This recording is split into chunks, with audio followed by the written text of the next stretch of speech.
When you picture a police officer, do you see a hero keeping us safe? But what if there's a darker story hiding underneath? Were the first cops really there for everyone? Or were they more like official muscle for the rich and powerful? So, what's the story we usually hear? As societies got bigger, chaos threatened, so we supposedly needed folks to keep order. Think ancient Egypt with its justice officials, or Greece with magistrates and even slave police. Rome recruited soldiers until Emperor Augustus created special units. Then there was medieval England with its watch and ward system. Basically, everyone in the community had to pitch in. This mix of constables and sheriffs stuck around for a while. The idea is that booming cities and rising crime pushed us towards a more organized police force. Sounds neat and tidy, right? But the real story behind modern policing? It's a lot more disturbing. Long before London's famous bobbies in their blue uniforms, the city had some very different lawmen. Starting in the 1500s, you had private night watchmen called Charlies, but they were often old and not very good at their jobs. Then came the thief takers. Imagine private bounty hunters. You get robbed, you hire one. They got paid for results, and many were ex-criminals using their shady connections. And their methods? Definitely questionable. Take Jonathan Wild, the self-proclaimed thief-taker general. This guy ran a massive criminal empire, making money from stolen goods and by turning in his rivals, until he ended up on the gallows himself. These weren't public servants. They were all about profit and power. Basically, gangs with a thin disguise of legitimacy. Then in 1749, a new group appeared.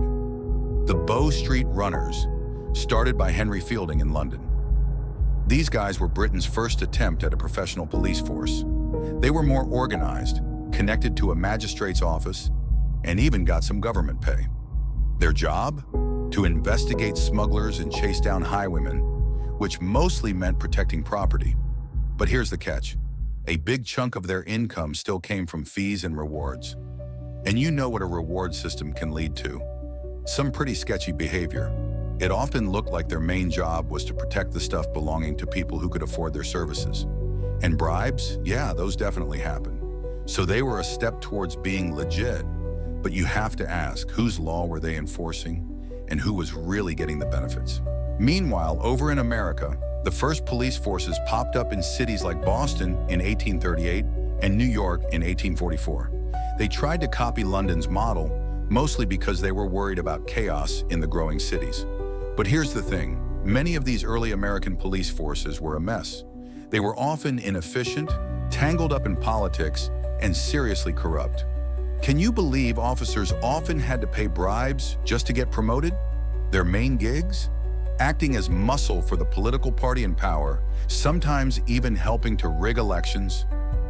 Their focus was often on controlling what they called dangerous European immigrants and shutting down labor disputes, almost always taking the side of the rich factory owners. And brutality, especially against minorities or protesters, was depressingly common.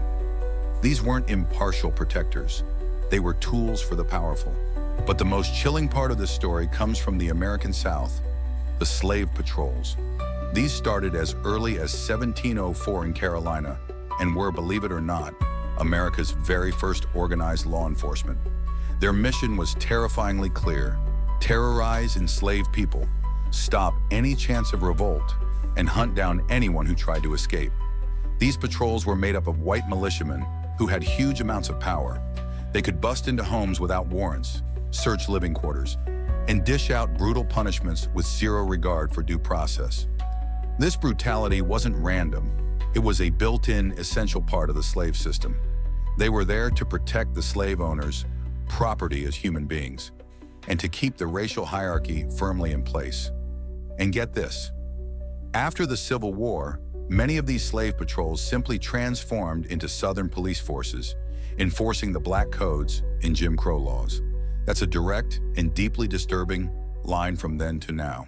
So you've got these profit-hungry thief-takers, corrupt American cops, and brutal slave patrols.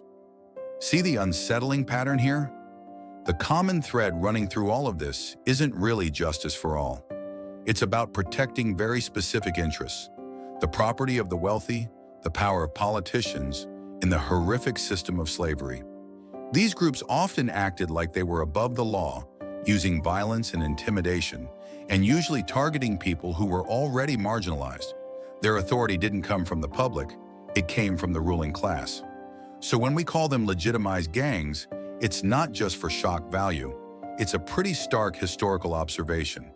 These were organized groups using force to make sure a select few stayed on top. Now you might be thinking, okay, but that was a long time ago. And you're right, it was.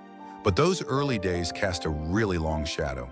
When institutions are built from the ground up to protect property or control certain groups, instead of serving everyone equally, those original goals get baked right in. That early corruption in American police forces, it didn't just disappear, it often became a deep-rooted part of the system. Keeping order too often translated into crushing protests and controlling minority communities, which understandably created a lot of deep distrust.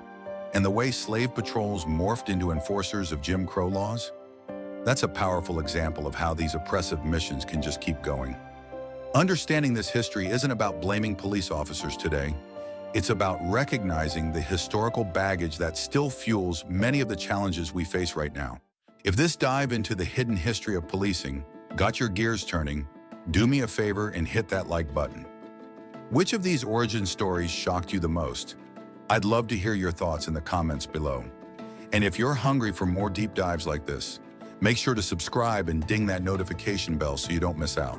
So, as you can see, the story of how policing began isn't some simple tale of good guys and bad guys. It's a really complex, often messy story about power, control, and whose side the law was actually on. From those money-grabbing thief-takers and politically twisted cops to the downright brutal slave patrols, the earliest forms of policing often looked a lot like organized muscle, propping up an unfair system. But by facing these gang-like origins head-on, we can get a much better understanding of the present and hopefully work towards a future where protect and serve truly means protecting and serving everyone.